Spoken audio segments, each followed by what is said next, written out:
Selamat pagi dan salam sejahtera kepadamu, saudaraku yang saya kasihi di dalam Kristus Yesus. Kembali kita bertemu di renungan pagi damai di dalam Tuhan. Sebelum kita mendengarkan firman Tuhan renungan kita, mari saudaraku kita berdoa. Kasih karunia yang dari Allah Bapa, anaknya Tuhan kita Yesus Kristus dan Roh Kudus memberkati saudaraku sekalian. Amin. Saudaraku, apa kabar? Kiranya kabar baik, kabar sukacita, kabar gembira ada bersama-sama dengan kita, amang inang saudara-saudaraku dimanapun kita berada. Sebelum kita berangkat melakukan aktivitas kita, mari dengarkanlah firman Tuhan yang memberangkatkan kita dari Yohanes 15 ayat 15 dikatakan begini. Aku tidak menyebut kamu lagi hamba, sebab hamba tidak tahu apa yang diperbuat oleh tuannya. Tetapi aku menyebut kamu sahabat, karena aku telah memberitahukan kepada kamu segala sesuatu yang telah kudengar dari Bapakku. Demikian, saudara-saudaraku, tentu kita bersukacita ada status yang baru yang Tuhan nyatakan kepada kita saat ini.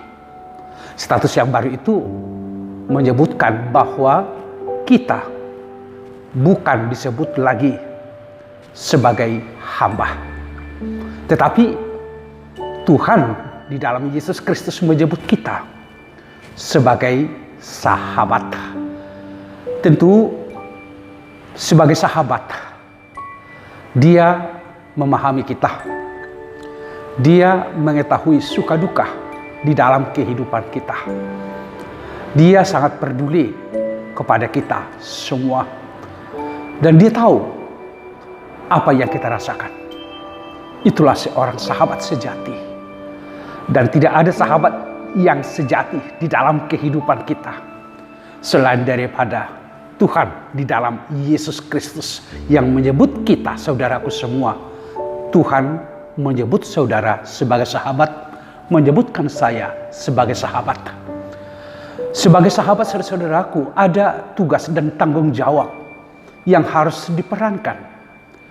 Tentu sebutan saya sebagai sahabat itu memiliki konsekuensi logis, bahwa saya harus mengikuti Dia, harus mengetahui apa dan bagaimana yang dikehendakinya. Sebagai sahabat, saya harus secara terbuka menyampaikan apa yang ada di dalam hati saya kepada sang sahabat yang sejati itu.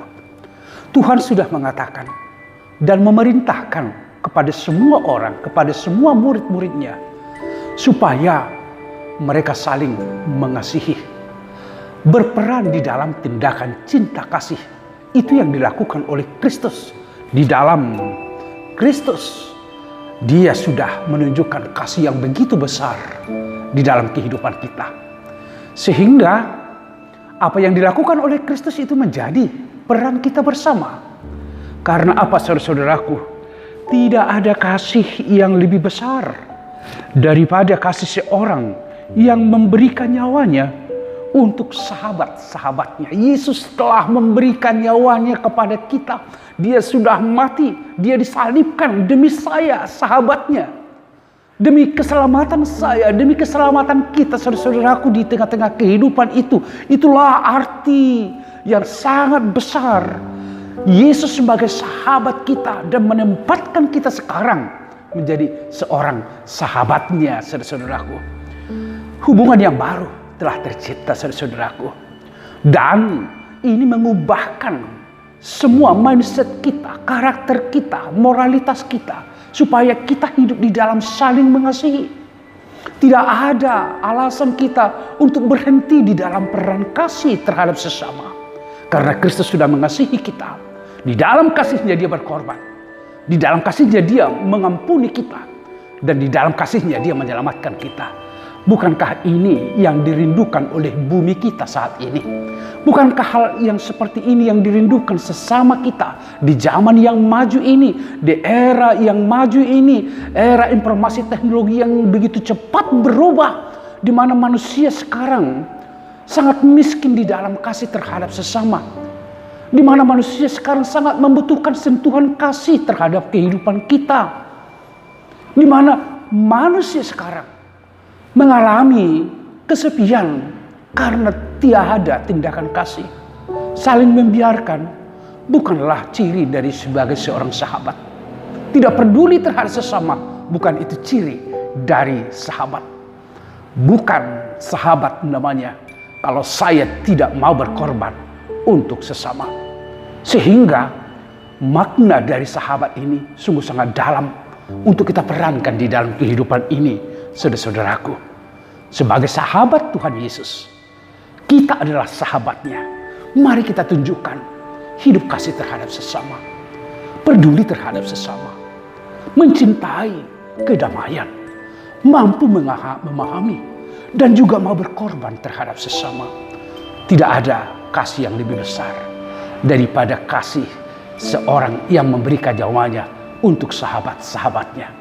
Biarlah ini kita perankan di dalam kehidupan supaya bumi kita senyum, supaya sesama kita senyum, supaya di dalam wajah dari saudara-saudara kita lihat mereka cerah dan ceria karena tindakan kita sebagai sahabat yang mampu mengasihi sesama. Kasihi keluargamu, kasihi anak-anakmu, tunjukkan kasih terhadap tetanggamu, dan di dalam persekutuan setiap hari mari perankan cinta kasih, maka hidupmu akan menjadi sahabat di dalam Tuhan yang selalu memberkatimu.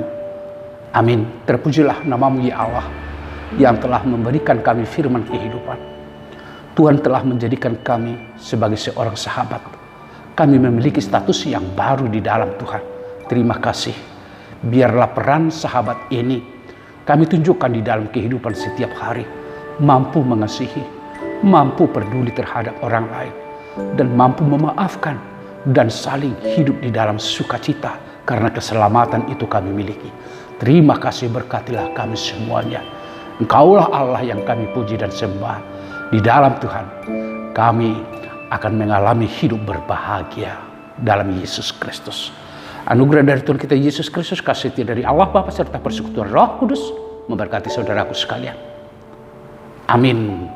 Mari saudara-saudaraku, kita adalah sahabat Kristus. Tunjukkan di dalam nilai-nilai kehidupan bahwa kita adalah sahabat untuk semua orang. Tuhan memberkatimu.